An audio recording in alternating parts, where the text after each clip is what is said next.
You are stripped of your title, your pack, and my protection. Alpha King Cassian's voice echoed through the obsidian hall, cold and absolute. Leave the territory by dawn, Luna. If you are found within my borders again, you will be hunted as a rogue. Luna stood trembling, the marble floor freezing against her bare feet. Her hand drifted instinctively to her flat stomach. The pack doctor's words from only an hour ago rang in her ears. You're expecting. Cassian, please, she whispered, her voice cracking under the weight of his icy stare. There is something you don't know. I know enough, he cut her off, turning his back to her. Go. She swallowed the truth. He didn't want her. He would never want their children. The diner bell chimed, cutting through the heavy scent of fried potatoes and stale coffee. Luna wiped her hands on her faded pink apron, plastering a tired but genuine smile on her face as she approached the corner booth. 2 cherry pies, extra whipped cream, just as promised, she said, sliding the ceramic plates onto the scratched Formica table. 5-year-old Leo dug his fork in immediately, his messy mop of raven black hair falling into his striking icy blue eyes. Next to him, his twin sister Mia was far more meticulous, carefully scraping the whipped cream to the side before inspecting the crust. Her hair was a softer shade of midnight, but she shared the exact same piercing blue eyes as her brother, eyes that haunted Luna every single time she looked at them, eyes that belonged to a king who had discarded her like yesterday's ash. Eat slow, Leo, Luna murmured, reaching out to brush a crumb from his cheek. I'm starving, Mom, Leo mumbled around a mouthful of pastry. We ran all the way from Mrs. Gable's house. Luna's smile faltered slightly. Ran? I told you to stay on the sidewalk and walk. We have to be careful, Mia finished for her, looking up with a gravity that didn't belong on a kindergartner's face. We know. Don't let people see how fast we are. Luna swallowed the lump forming in her throat. She had moved to Oak Haven, a sleepy human town nestled on the absolute edge of nowhere, precisely because it was off the radar of any major werewolf pack. For 5 years she had lived a ghost life. She worked double shifts, kept her head down, and suppressed her wolf aura so deeply she often felt hollow. But the twins were growing. Their latent abilities were bubbling to the surface, and keeping them concealed was becoming a daily terrifying battle. Exactly, Luna said, keeping her voice light. Just normal kids playing normal games. She turned her gaze to the diner's foggy window, watching the rain blur the neon open sign. The weather matched the persistent ache in her chest. She had loved Cassian with a ferocity that defied reason, even when his political ambitions and the whispers of his manipulative counsel had begun to build a wall between them. The accusation of treason, falsified documents planted in her quarters by a rival female vying for the Luna title, had been the final blow. Cassian hadn't even investigated. He had simply looked at her with eyes stripped of all warmth and delivered his verdict. The diner door swung open, bringing in a gust of freezing autumn wind that carried a scent that made Luna's blood run entirely cold. Pine needles, crushed rain, and underneath it the heavy, metallic tang of an alpha's dominance. Luna froze, the empty tray in her hands clattering against the edge of a table. She spun around, her heart hammering against her ribs like a trapped bird. 3 men had just walked in. They wore dark, tailored coats that looked absurdly out of place in the rundown human diner, but it wasn't their clothes that gave them away. It was the way they moved, predatory, silent, and claiming the space the moment they stepped inside. Wolves. Not just wolves, his wolves. She recognized the one in the center instantly. Silas, Cassian's beta. Panic, cold and sharp, seized Luna's lungs. What were they doing here? Oak Haven was hundreds of miles from the Royal Pack's territory. Had they found her? Had they discovered the twins? Mom? Leo's voice pulled her back. He was staring at her, a smear of cherry filling on his chin. Are you okay? You smell like fear. Luna shushed him frantically, stepping in front of the booth to block the men from seeing her children. Quiet, Leo, not a word. Silas wasn't looking her way yet. He was speaking in low tones to the waitress at the front counter, sliding a folded map across the surface. They were looking for something, or someone. Luna's mind raced. The back door, the kitchen led to the alley. If she could get the twins out now, they could disappear into the woods before Silas ever caught her scent over the grease and coffee. Slide out, both of you, Luna whispered harshly, not taking her eyes off the men at the front. We're leaving through the kitchen. Mia immediately slid out of the booth, her small hand grabbing her brother's jacket. But Leo, ever the curious one, peeked around his mother's legs. Who are those men? Leo asked, his voice ringing out slightly too loud in the quiet diner. At the sound, Silas stopped mid-sentence. He slowly turned his head. His eyes swept across the diner, bypassing the empty booths until they landed squarely on Luna. The recognition hit him like a physical blow. Silas's eyes widened, his posture snapping instantly to attention. Luna, he breathed, the word carrying across the room. It was too late to run. The silence in the diner stretched until it felt brittle enough to snap. The few human patrons barely noticed the shift in the atmosphere, but to Luna, the air had turned thick and suffocating. Silas stared at her, his expression a chaotic mix of shock, confusion, and a lingering respect that he hadn't yet been ordered to discard. "Mom, why did he call you that?" Leo tugged at the hem of her apron. Luna ignored the question, her maternal instinct surging, overriding the terror. She grabbed Leo and Mia by their hands, practically hauling them out of the booth. "Silas," Luna said, her voice a low, warning hiss as he took a step toward her. "Don't. You're here," Silas stammered, his gaze dropping momentarily to the two small children clinging to her sides, his eyes trained to notice every detail, locked onto their faces. The shock on his features morphed into something profoundly dangerous, realization. "Get back," Luna snarled, a low guttural sound tearing from her throat that she hadn't made in 5 years. Her wolf, dormant and starved, clawed at the surface to protect her pups. Silas raised his hands in a placating gesture, but his two enforcers moved to flank him, their bodies tensing for a fight. "Luna, wait. The king has no jurisdiction here," she spat, backing toward the swinging kitchen doors. "This is neutral territory." "Not anymore," Silas said softly. "The northern pack surrendered last week. This town falls under the royal boundary now. We're doing a border sweep." The ground seemed to drop out from beneath her. Oakhaven was his now. There was no running. There was nowhere left to hide. "Please, Silas," Luna begged, the fire in her eyes extinguishing into desperate, raw terror. "Just let me walk out the back door. Tell him you didn't see me. Tell him whatever you want. Just let us go." Silas looked at the twins again, the midnight hair, the piercing, unmistakable blue eyes of the royal bloodline. He swallowed hard. "You know I can't do that. Not now that I've seen them." Before Silas could give an order, Luna moved. Adrenaline and sheer, primal panic fueled her. She shoved the kitchen doors open with her shoulder, dragging the twins with her into the humid, chaotic heat of the diner's back room. "Hey, you can't come back here," Diggy the line cook yelled, but Luna was already weaving past the stainless steel counters.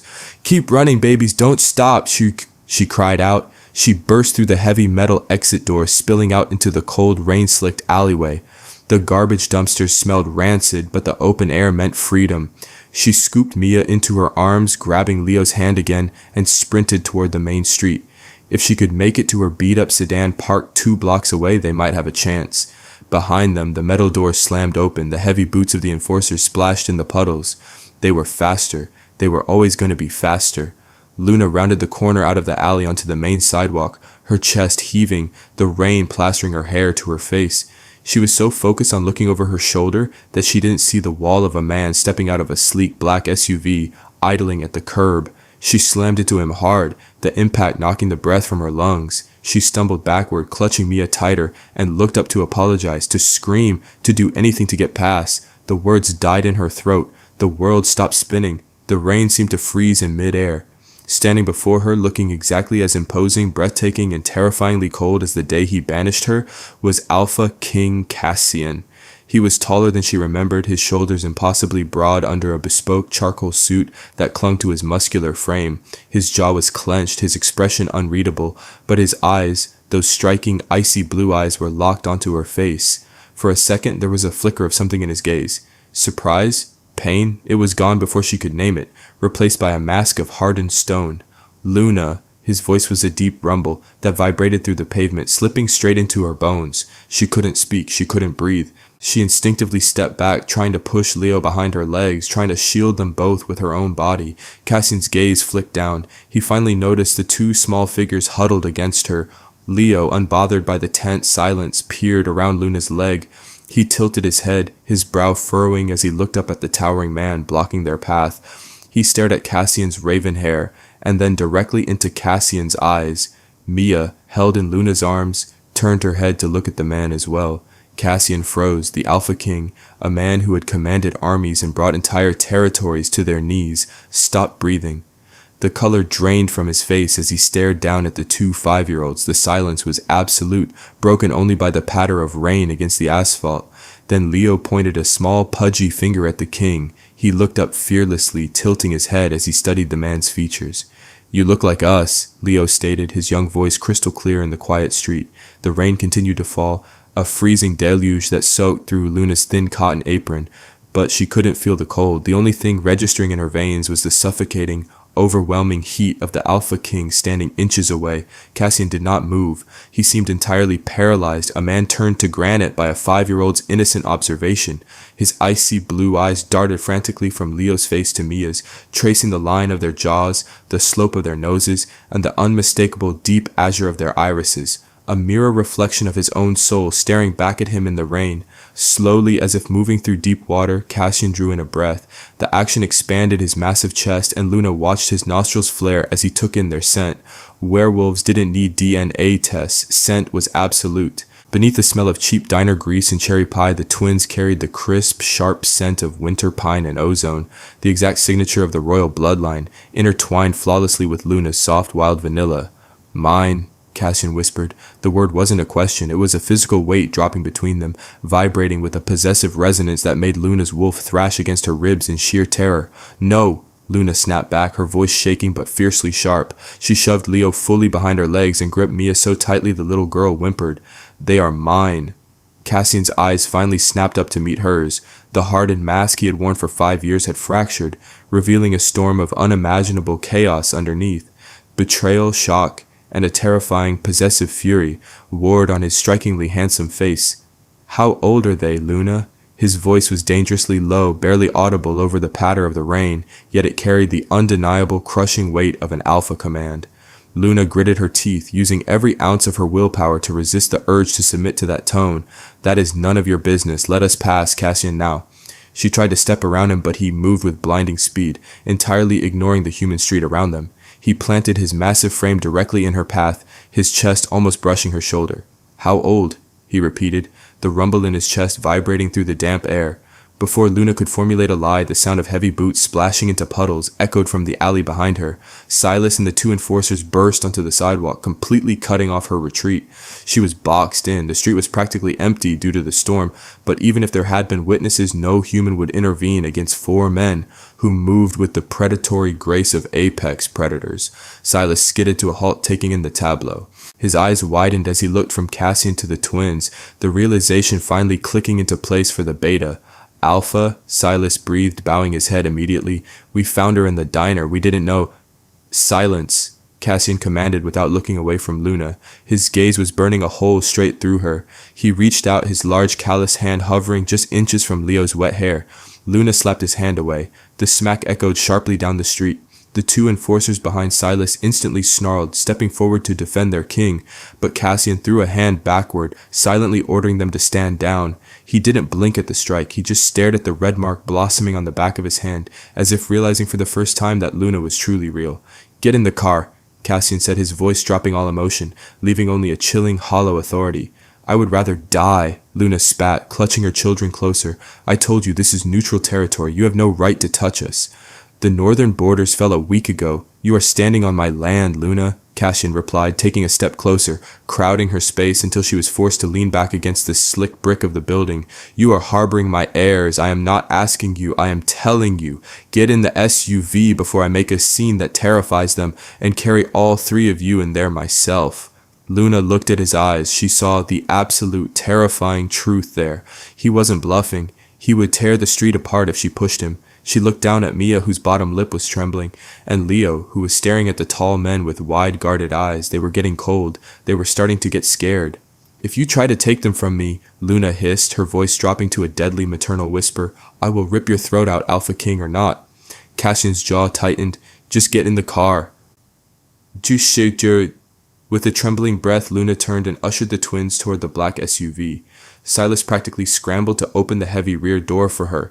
She climbed into the lavish, leather-scented interior, pulling Leo and Mia onto the seat beside her, wrapping her arms around them like a protective shield. The door shut with a heavy thud, sealing them inside a soundproof vault. A second later, the driver's side door opened, but it wasn't a driver who got in. It was Cassian. He dismissed his men with a flick of his wrist, signaling them to take the other vehicle.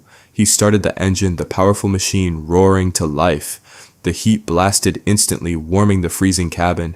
As Cassian pulled the SUV away from the curb, the silence inside the car was thick enough to choke on. Luna stared out the tinted window, watching the only home she had known for 5 years blur past in the rain. Her heart pounded a frantic, terrified rhythm. The king had found her. He had seen the children. Everything she had sacrificed to build was shattering into a million irreparable pieces.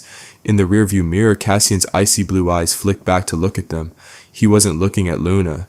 He was staring at the twins, his expression a haunted, devastated mask of a man who had just discovered he possessed a soul he never knew existed. The drive lasted exactly 20 minutes, but to Luna it felt like an eternity suspended in a vacuum. Cassian bypassed the main highway, steering the heavy SUV up a winding private mountain road that overlooked the town of Oakhaven.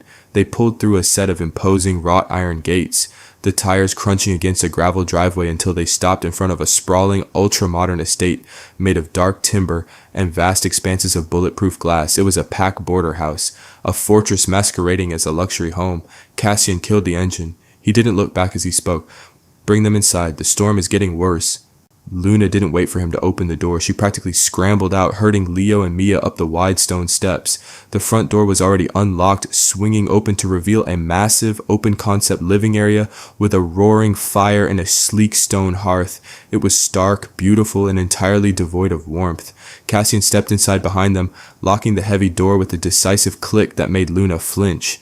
"Mom," Mia whimpered, finally breaking the silence that had gripped the twins since the diner. "Are we in trouble? Why is that man looking at us?" Luna dropped to her knees, pulling off their wet jackets. "No, sweetie, nobody's in trouble. We're just taking shelter from the rain." She forced a smile that felt like broken glass on her lips. Cassian stood near the entryway, shrugging off his wet coat. He tossed it onto a nearby chair, his broad chest rising and falling heavily. He pointed to an adjacent room separated by a massive glass wall. Inside, a large velvet sofa sat in front of a massive flat-screen television. "There's a kitchen through there. The pantry is stocked," Cassian said, his voice rigid. "Put them in there. Turn on a movie. We need to talk." Luna stood up slowly. "I am not leaving them alone with you." "There is a glass wall, Luna. You can see them the entire time," Cassian growled, a sliver of his tightly leashed control snapping. "I am not going to hurt my own children. Put them in the room." The word children leaving his mouth sent a physical jolt of electricity down Luna's spine. She hated how it sounded in his deep voice. She hated that it was true. Sensing the escalating tension, Leo grabbed his sister's hand. "It's okay, Mom. I want to see the big TV anyway." Luna hesitated, but she knew she couldn't have this argument in front of them. She guided the twins into the adjacent room, finding a blanket to wrap around them, and turned on a random animated movie. She left the heavy sliding glass door cracked open just enough to hear them, but closed enough to muffle her voice. When she turned back to the main living room, Cassian was standing by a crystal decanter, pouring amber liquid into a glass. His hand, usually so steady it could hold a blade to a throat without trembling, was shaking slightly. He didn't drink, he just gripped the glass, his knuckles turning stark white, and turned to face her. 5 years, Cassian said, his voice a low, gravelly rasp that sounded like it was tearing his vocal cords apart. 5 years, you let me believe I had nothing. Luna let out a harsh, bitter laugh, the sound entirely devoid of humor. "I let you believe? Are you out of your mind? You threw me out, Cassian. You stripped me of my pack, my title, and my home. You gave me less than 12 hours to leave before you promised to hunt me down like an animal." "Because you committed treason," Cassian roared, the glass in his hand shattering under his grip. Amber liquor and blood dripped onto the pristine hardwood floor, but he didn't even glance down. He closed the distance between them in 3 massive strides, stopping just inches from her face. "You sold Pack's secrets to the Southern Territories. You plotted against my counsel." "I was framed," Luna screamed back, refusing to back down, her chest heaving as 5 years of suppressed agony erupted. "I begged you to listen. I stood in that obsidian hall and begged you on my knees to look at the documents again, but you wouldn't. You took Alara's word over your own mates." At the mention of Alara's name, the rival female who had coveted the Luna position, Cassian flinched. The anger in his eyes suddenly fractured, replaced by an abyss of profound, sickening guilt. He looked away, his jaw working as if chewing on broken glass. "I know," he whispered, the sound completely broken. Luna froze, the adrenaline that had been surging through her veins suddenly halted, leaving her cold. "What?" Cassian turned back to her, his eyes shining with unshed, furious tears. "I know you didn't do it. Alara confessed 3 years ago when she realized I was never going to make her my Luna. She got sloppy. Her accomplices turned on her. She forged the letters. She planted the evidence. The air left Luna's lungs. 3 years. He had known for 3 years that she was innocent. I executed her myself," Cassian continued, his voice dropping to a deadly hollow monotone. I tore her apart in front of the entire council for what she did to you, and then I started searching every pack, every rogue territory, every human city on the grid. I have spent 36 months tearing the continent apart looking for you, Luna." He stepped closer, his voice cracking. "But you hid too well. I thought you were dead. And today I find you, and I find out I have a son and a daughter, and they are 5 years old."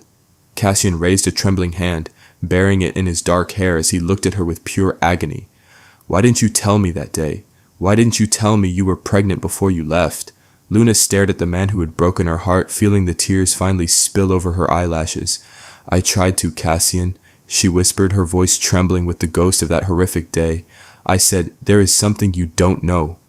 And you looked at me with absolute hatred, and you said, 'I know enough. Go.'" Cassian stared at her, the memory of his own arrogant, catastrophic words hitting him like a physical execution. He took a staggering step backward, looking as though he had been gutted. Before either of them could speak again, a heavy, urgent knock hammered against the front door. Cassian's head snapped up, his alpha aura instantly flaring to defend the perimeter. He strode to the door and yanked it open. Silas stood on the porch, drenched in rain, his face completely pale. "Alpha," Silas said, his voice tight with panic.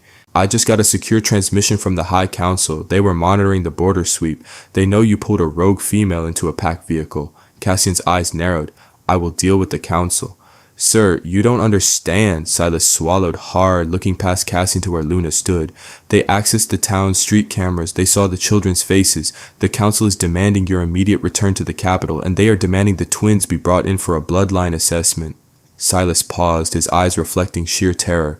"Alpha, the Council has already dispatched the Royal Guard to retrieve them."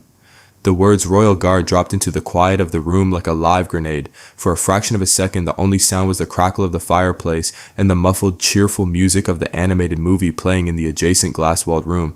Then Luna's survival instincts, honed by 5 years of living as hunted prey, violently hijacked her mind.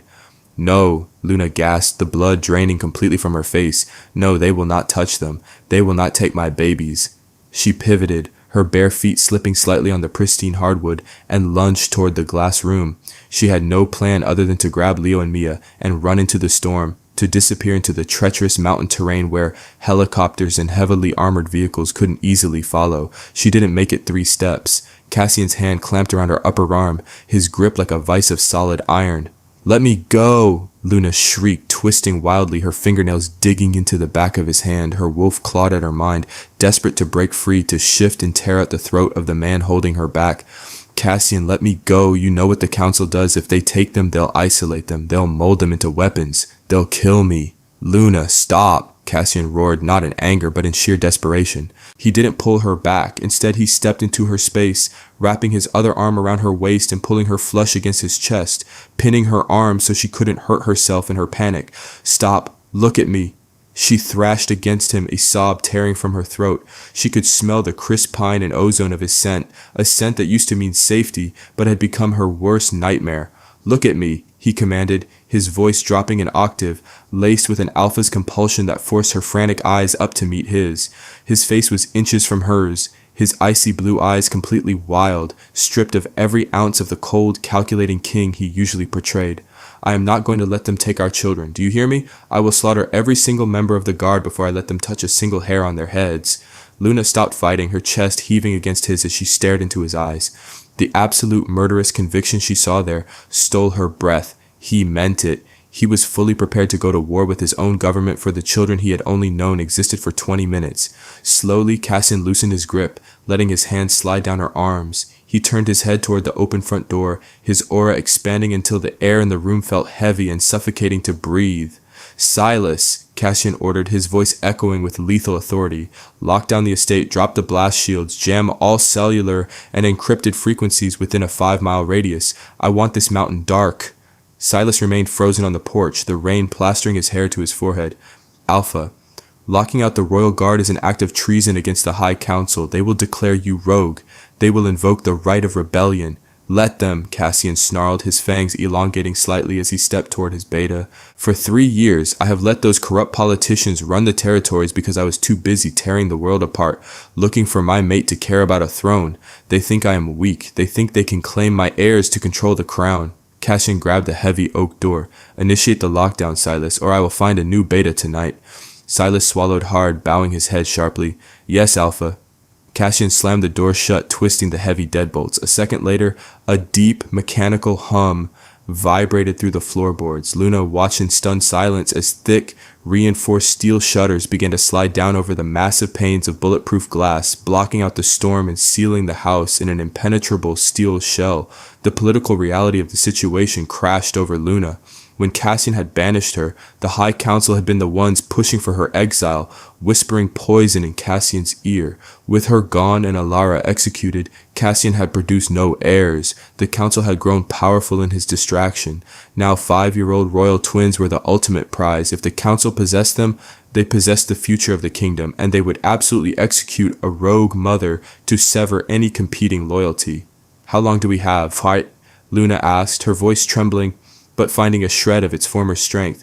She was no longer just a diner waitress. She was a Luna preparing for a siege. Cassian walked toward a seemingly blank wall panel near the fireplace. The closest garrison is at the foothills. If they mobilized immediately... He pressed his palm against a concealed scanner. The wall clicked and slid open, revealing an extensive, heavily stocked armory. We have less than 10 minutes. The soft, cheerful melody of the animated movie leaked out from the crack in the sliding glass door, an absurd and haunting contrast to the deadly preparations happening in the main room. Cassian pulled a matte black tactical harness from the armory wall, sliding it over his broad shoulders. He loaded magazines of silver alloy ammunition into his holsters with practiced, terrifying speed. Luna stood near the kitchen island, feeling entirely out of place. For 5 years, her biggest daily battle had been balancing a tray of coffees or making sure the twins' pack lunches were packed. Now she was locked in a bunker with the Alpha King, waiting for an army to arrive. Cassian paused, his hand resting on a row of combat knives. He glanced over his shoulder at the glass room. I need to speak to them, Isumanot, he said quietly. Luna's heart squeezed. Inky, Cassian, they don't know who you are. They think you're just some scary man from the street.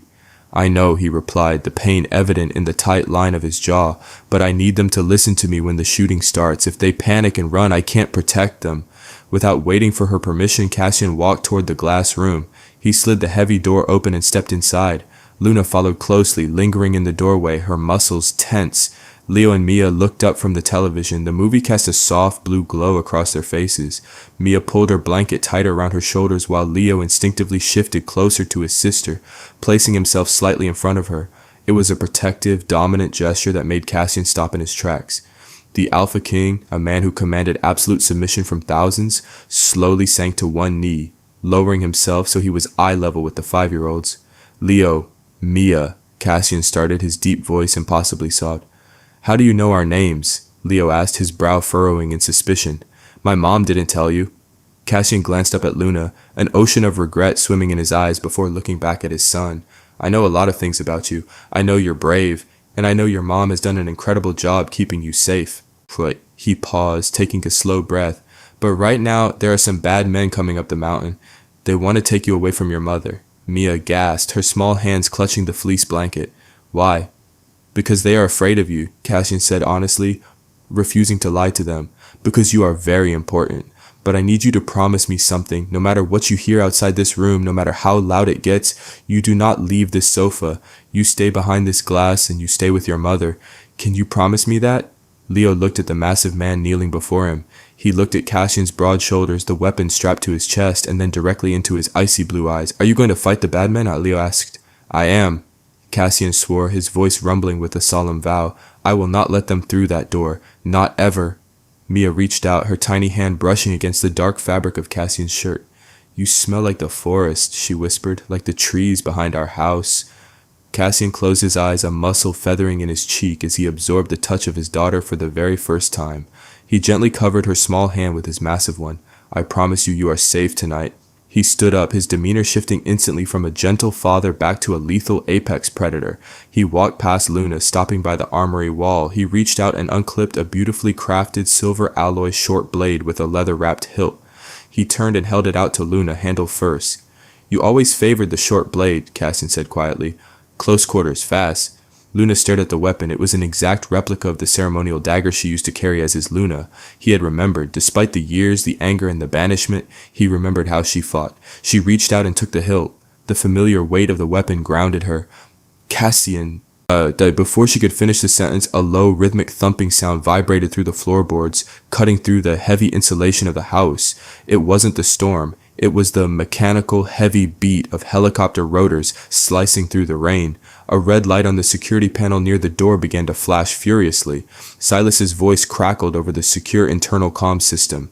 Alpha, we have 3 heavily armored transport choppers touching down outside the main gates. They have silver lace floodlights. They are heavily armed. Cassian didn't flinch. He shrugged off his wet dress shirt, revealing a torso covered in old battle scars and complex pack tattoos, pulling on a reinforced tactical vest. Stay in the glass room, Cassian ordered Luna, his eyes glowing a faint, luminescent blue in the dim light of the cabin. Lock the secondary door. He didn't wait to see her comply. Cassian walked to the heavy oak front door, disengaged the deadbolts, and stepped out onto the front porch, pulling the door firmly shut behind him, walking out alone into the freezing rain to face an entire army of his own kind. The freezing rain fell in sheets, hissing as it struck the blazing silver-laced floodlights of the 3 transport choppers hovering just beyond the tree line. Dozens of heavily armed soldiers rappelled down into the muddy clearing. They wore the stark white and obsidian tactical gear of the High Council's Royal Guard, the most elite, ruthless fighting force in the territories. Cassian stood alone on the porch, his boots planted firmly on the wooden planks. The heavy steel shutters behind him sealed the house into a fortress, but he was the final impenetrable barrier. He didn't shift, he simply stood there, radiating an alpha aura so dense and suffocating that the front line of soldiers visibly faltered, their wolves whining in submission beneath their armor. A tall figure stepped through the ranks of the guard, Commander Vane, a ruthless enforcer who had always been a lapdog to the politicians. Alpha Cassian, Vane called out, his voice amplified by a megaphone competing with the thunder. Stand down. The High Council has invoked the right of sovereign custody. You are harboring unregistered royal blood. The children must be taken to the capital for assessment. The children are mine. Cassian's voice wasn't amplified, but the deep, primal rumble of his warning carried across the clearing, vibrating in the chests of every man present. And anyone who takes a step onto my property will be executed for treason against the crown. Vane sneered, lowering the megaphone. You don't have a crown anymore, Cassian. You abandoned the capital to chase a ghost. Lord Thorn and the council rule in your absence. In fact, Lord Thorn sends his personal regards. He wanted me to tell you how easy it was. Cassian's eyes narrowed, the icy blue glowing faintly in the dark. How easy what was? Convincing you to throw her away, Vane laughed, the sound cruel and jagged. Alara was a jealous fool, but she lacked the intelligence to forge those treason documents. Thorn provided them. Thorn orchestrated the entire trial. He knew that removing your mate would break your focus, and it worked beautifully. Now he'll take your heirs, mold them, and phase you out entirely. Inside the heavily fortified house, Luna stood trembling before a glowing security monitor Silas had activated on the wall. The external microphones picked up every word. The air rushed out of her lungs. Lord Thorn, the kindly elder councilman who had patted her hand during her trial and offered her fake sympathies. He was the architect of her destruction. Outside, the revelation didn't break Cassian, it ignited him. The last shreds of his humanity burned away in an instant. A deafening, earth-shattering roar tore from Cassian's throat. Bones snapped and reformed in the blink of an eye, muscle expanding exponentially until the man was gone, replaced by a massive, midnight black dire wolf. He was twice the size of a normal alpha, a mythological nightmare of fangs and fury, his coat absorbing the stark light. Before Vane could even raise his silver-loaded rifle, Cassian lunged. He crossed the 30 yards of open lawn in less than a second. The impact was catastrophic. He slammed into the front line of the guard like a freight train, tossing fully armored men into the air as if they were rag dolls. Silver bullets tore through the rain, tracing deadly, glowing arcs. Several grazed his thick coat, the toxic metal searing his flesh, but Cassian didn't even flinch. The pain only fueled his rage. Silas and the 2 loyal enforcers burst from the sides of the house, fully shifted into their own wolf forms, flanking their king. They tore into the guards' flanks, creating a chaotic, bloody maelstrom of fur, claws, and shattered armor. But there were too many of them. Vane had brought a small army. While Cassian annihilated the main force, a specialized tactical squad splintered off, using the cover of the chopper's floodlights in the blinding storm to flank the estate. They carried heavy breaching charges packed with concentrated silver nitrate. They weren't trying to fight the king, they were trying to bypass him entirely. Inside the glass-walled room, Luna watched the secondary monitor blink red. A warning klaxon began to wail softly. Sector 4 breach. rear utility entrance. The steel shutters hadn't fully sealed over the old servant's entrance in the back hallway. "No," Luna whispered, the silver alloy dagger heavy in her trembling hand. She spun around to face the twins. They were huddled on the velvet sofa, their eyes wide with terror, clutching each other tightly. "Stay here," Luna commanded, her voice dropping into a deadly, unyielding register. "Do not move." She stepped out of the glass room, locking the heavy door behind her, and sprinted down the darkened hallway just as the rear entrance exploded. The concussive force of the blast threw Luna backward. She hit the hardwood floor hard, her ears ringing with a high-pitched whine. Thick, acrid smoke laced with burning silver dust poured into the corridor, burning her lungs and making her eyes water. Two figures stepped through the shattered doorway, their night vision goggles glowing like eerie green eyes in the smoke. They moved with silent, lethal precision, their weapons raised. Luna didn't hesitate. 5 years of hiding had taught her how to survive, but the threat to her children unlocked a primal violence she didn't know she possessed. She pushed herself off the floor and threw herself at the first soldier.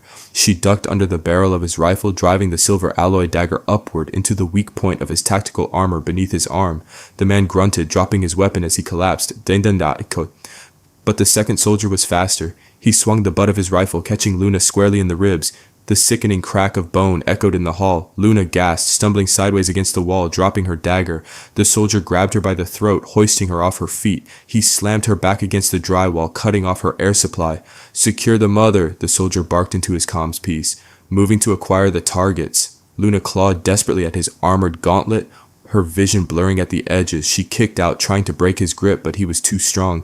He tossed her aside like garbage. She hit the floor, gasping for breath, completely defenseless as the soldier racked his weapon and stepped toward the main living area, toward the glass room, toward Leo and Mia.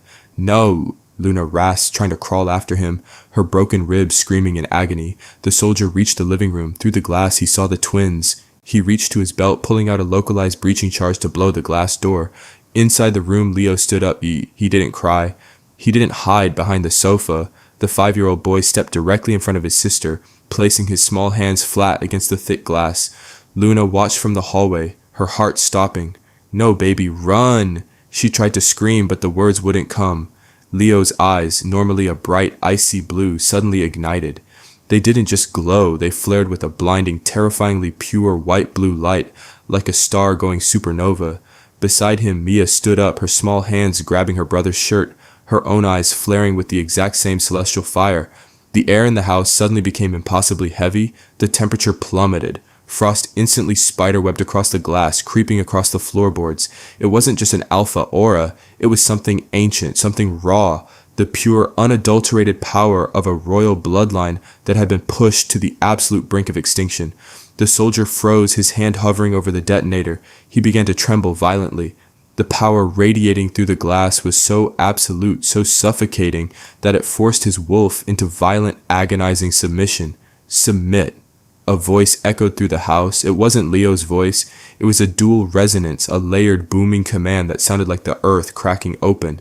The armored soldier dropped his charge. He fell to his knees, clutching his helmet as blood began to trickle from his nose and ears. The sheer pressure of the twins' latent power was crushing his mind. At that exact moment, the front door of the estate was violently ripped from its hinges. Cassian burst into the room. He had shifted back to his human form, though he was covered in rain, mud, and the blood of a dozen guards. His chest heaved, his eyes wild with panic as he scanned the room. He saw the incapacitated soldier on his knees. He saw Luna bleeding on the hallway floor, and then he looked at the glass room. The frost, the glowing eyes, the crushing ancient weight hanging in the air. Cassian stared at his children, absolute awe crashing through the adrenaline in his veins. The twins hadn't just inherited his rank, they possessed a power the pack had not seen in centuries. A power the High Council had been desperate to steal. Cassian strode forward, grabbing the kneeling soldier by the back of his tactical vest and throwing him effortlessly through the shattered front doorway. He rushed to the hallway, dropping to his knees beside Luna. His hands hovered over her battered ribs, his icy eyes filled with a desperate, agonizing tenderness. "Luna, are you—" "I'm fine," she coughed, wincing as she pushed herself up into his chest. "The twins— Cassian, what did they just do?" Cassian looked up at the glass room. The glowing light in the children's eyes slowly faded back to blue.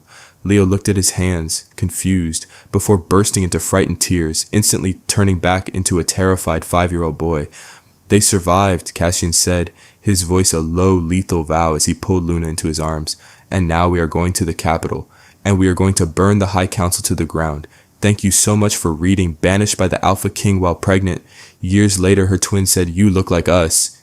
If you enjoyed this cinematic, tension-filled romance and want more dramatic werewolf stories, please like, share, and subscribe for future uploads.